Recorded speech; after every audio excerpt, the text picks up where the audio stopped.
All right, so we are here at the gym, but first things first, I want to give you guys a step update because I realized that in the first episode of the series, I said that my New Year's goal or like my resolution for this year was to hit 10K steps every single day for the year.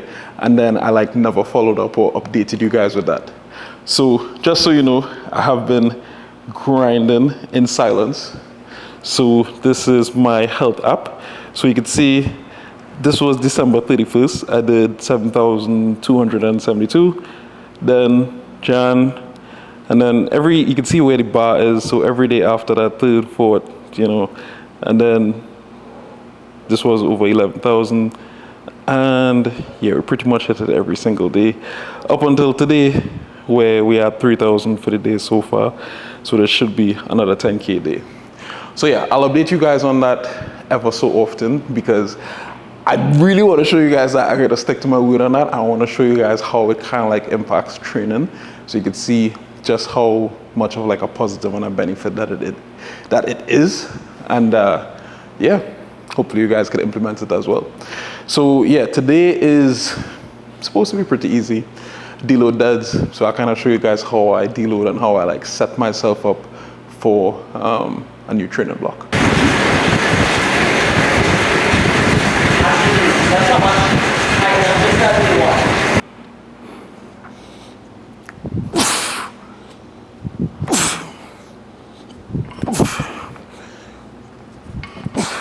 So I have this like unfounded superstition, right, where I could only deadlift with this bar. We have 3 power bars in here, and whenever I deadlift with like any of the other ones, deadlifts don't go great. So I have this one today. Even though it's a deload, I can't deadlift with any other bar.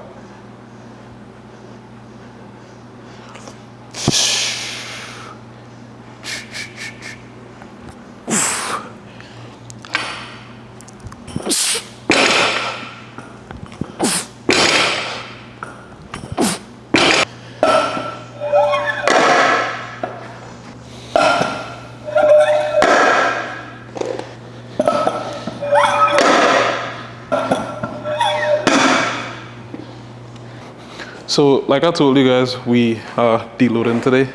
So working up to a heavy triple.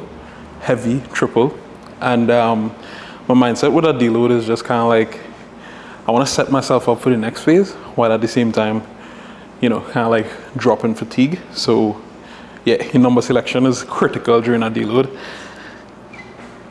And I'll kind of tell you guys in a little bit how I arrived at the number that we're gonna go with. It's my second to last warm up.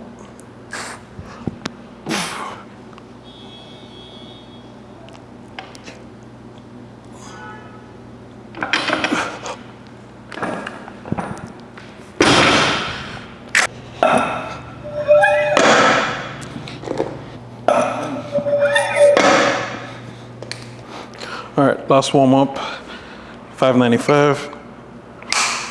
Oh, we're making a jump to 705 for the top set.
So that was the top set done with 705.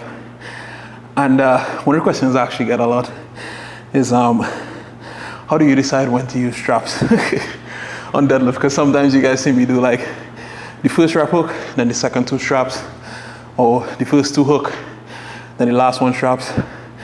And realistically, it just depends.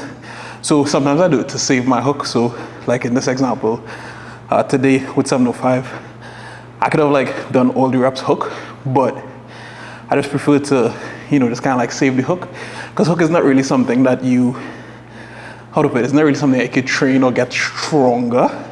It's more so just like a technical thing where once you set it correctly, once you have the, the kind of like the technique of it down, you should be fine either way. So yeah, that's how I decide when to use straps.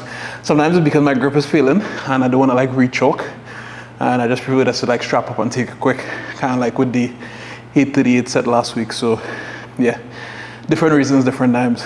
But yeah, in terms of like how I arrived at this particular number of 705, I kind of base it based on 2 things. One, I want to get a number that allows me to set myself up for week 1. So for example, for me for week 1, because I already pre-planned my numbers and work backwards, I know that next week my goal is 750 for a double, right? So with me having a triple today, it didn't really matter the RPE.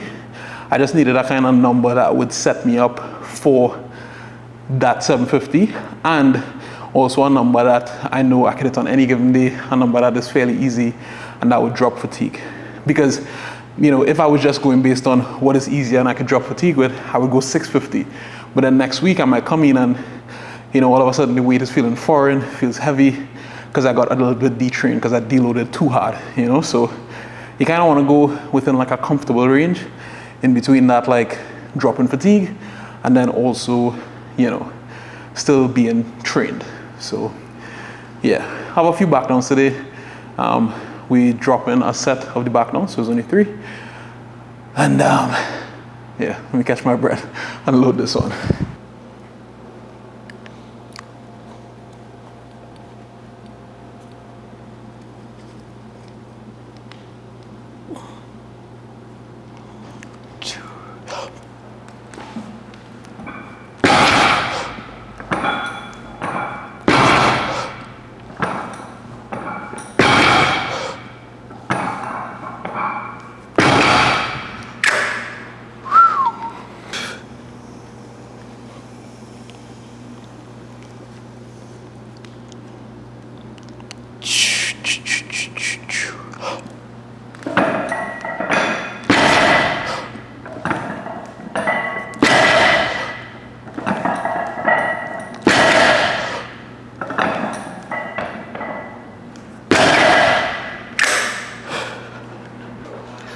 All right, so this is the last set here with 507.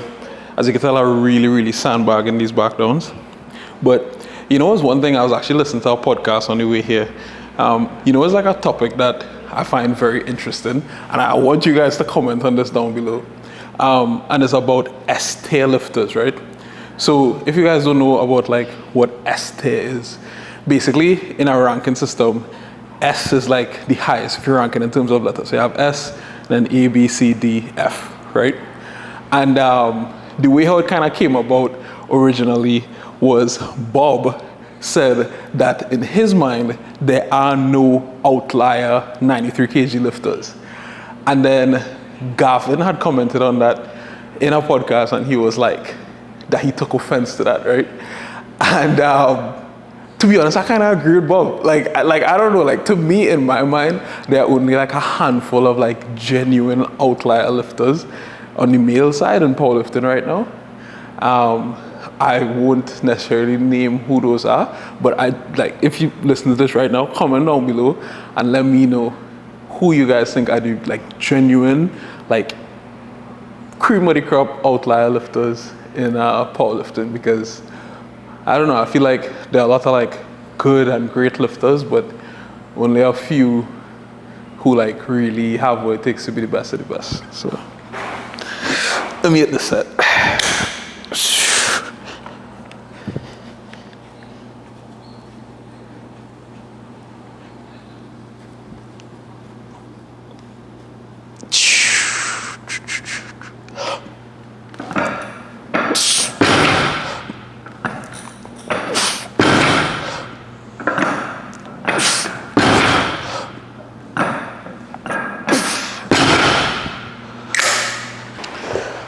right, so you guys know I sandbag shit out of these post squats, and on a deload, you can imagine is even more sandbag. So I just have 2 sets, 1 set of 6, then a lighter set as well.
All right, wrapping up here as usual with some contralateral split squat iso holds.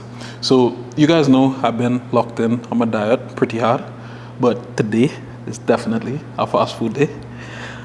More than likely I'll go and get this place. I'm gonna get Cabin. Is this local fried chicken place here in Trinidad? So yeah, once I pick it up, I'll show you guys what it is. It's honestly some of the best fried chicken I've ever eaten. At Trinidad's fried chicken, we have a very high standard. We have some of the best KFC in the world. Although the KFC I had in Canada was pretty good, but KFC in the States is trash. If you're watching this, KFC in the States is rubbish. But yeah, once I finish up this side, I'm gonna do some reverse hypers, and then finally just excited to get his cheat meal in, because it's been like 3 weeks. So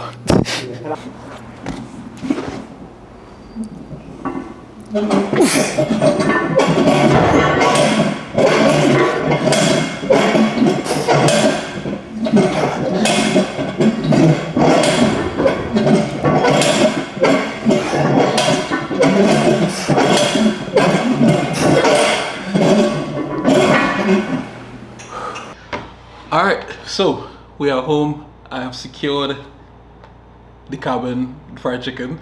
I'll be honest, I was gonna like shower and stuff like that, but your boy is down horrendously right now. I'm feeding for this. I don't know how people like prep into like bodybuilding comps and stuff like that. Like, I just, yeah, nah. All right, so this is chicken. I bought an 8-piece. I probably can't finish all this in 1 week, because whenever I like diet for more than 2 weeks, my stomach shrinks. But let me show you guys how it looks. It's more appealing than the box would say. Boom. That is some gorgeous, well-seasoned fried chicken. All right, bite test.